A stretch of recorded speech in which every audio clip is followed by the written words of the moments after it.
guys, Eduardo from FuelTech USA, today to talk about automatic transmission control on Vision VCUs and 10-speed and 8-speed control.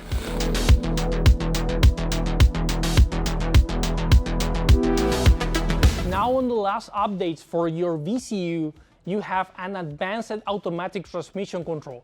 A much better way to control 8-speed and 10-speed transmission. With that, you can control 8-speed transmissions like 8 HP or 10-speed transmissions to allow you to do smoother shifting and go down the track with all the shifting power that you need. On 8-speed transmission and 10-speed transmission, as I mentioned in a previous video that you guys have available in our YouTube channel, between the VCU and the transmission, you will use one Pick and Hold Pro specifically modified in order to do transmission control. If you request a Pick and Hold Pro for automatic transmission control, just reach to us and we will be able to supply that. Let me show you then a couple things on the software here so you can understand a little better everything that you have now available to control an 8 or 10-speed transmission. On this case, I have an F-150 here with a Coyote Gen 3 engine and a 10R80 transmission. First thing that you guys will do on the automatic transmission controls, you will go to settings in order to turn on all the solenoids that you are gonna be using to control, on this case, for example, a 10-speed transmissions. 10-speed transmissions, they have 6 shifting solenoids. So we would choose from A to F with all the logic necessarily activated by ground and 5,000 Hertz PWM frequency. For last, also the line pressure control in order to control the line pressure on the transmission. Later on, you will go to automatic transmission control where you will set it up all the logic or all the safeties necessarily to prevent downshifting or allow automatic downshifting where you actually need it. So once you go to a stop sign, for example, it allows you to automatically downshift smoothly through the gears. You have some setups like, for example, max engine RPM on each gear. You have minimum speed at each gear. So for example here, on 8th gear, it won't go below 22 miles per hour. This is a second safety beside the gear change logic that you have to allow to choose on the ECU. If you scroll down a little more, you have also to choose which solenoids will be on during transbrake or staging. This allows the transmission, the 8-speed and 10-speed transmission, by default from stock, you can have them on transbrake. So you can choose which solenoid will be enough to lock the transmission to allow the, for example, turbo cars to spool the turbos. When you hit the bump button on the steering wheel or the staging button, you can choose also which solenoid it will turn on that moment. So you can stage in on 7th gear, for example, or 4th gear, not first, that allows a smoother staging on the vehicle. After that, one of the most important logic tables is the gear change trigger table. This means which solenoids will be on each independent gear. 10-speed transmissions are a clutch-to-clutch transmission. That means that you always have one solenoid that is going in versus another one that is going out. It's like having a car with 2 clutch pedals. You need to do a specific sequence with both pedals in order to allow the right combination to be in. If you have both clutches pressed in, that you don't have any clutch in, the car will be neutral. If you have this clutch off, will be 1 gear, and if you do this, you will switch to another clutch or another gear in this case. That sequence is what you can choose on our software. On 10-speed transmissions, you will have always a solenoid from 0 to 100% of PWM.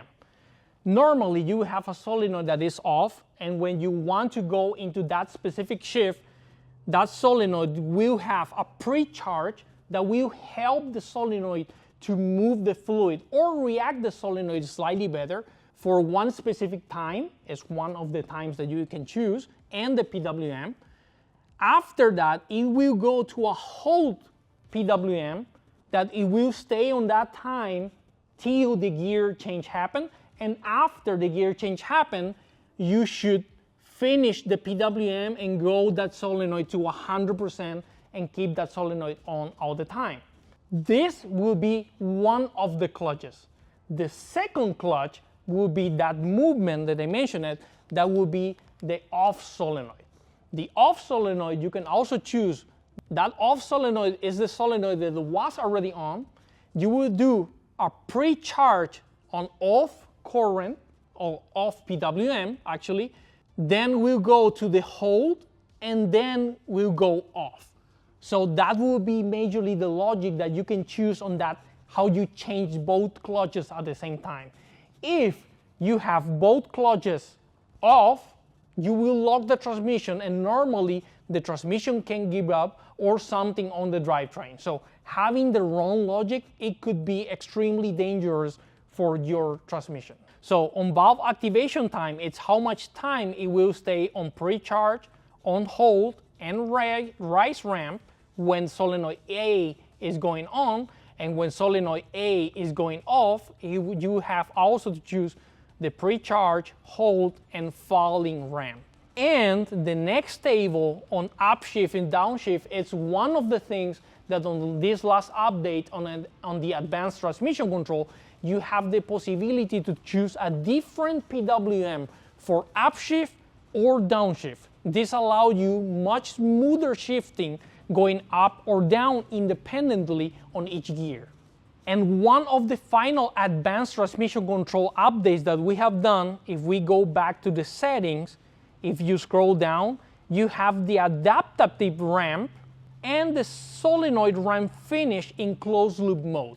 What this will do, this will allow the PWM on the solenoid to have the VCU doing a ramp, like doing a very smooth engaging on the next gear, and also the solenoid that is going out. And once the VCU detects that the gear change happened at this moment, for example, it will finish the ramp and it will allow the VCU to prepare the next gear to go in. This active table or this active ramp that you see here is what allows the gears to be much smoother than whatever you can manually do it. That ramp or PWM apply, and how the ECU will detect that that is going on, doing a compare between input shaft and output shaft on the transmission. So when the VCU detects that the gear change happened, the ratio internally in the transmission will change and will finish the ramps for you. Other than that, as on our previous transmission controller, you have, like for example, gear change table. On each individual gear, at which speed will go to upshift or downshift independently by gear. This will be on drive mode. You can always set it up on manual mode with paddle shifting also.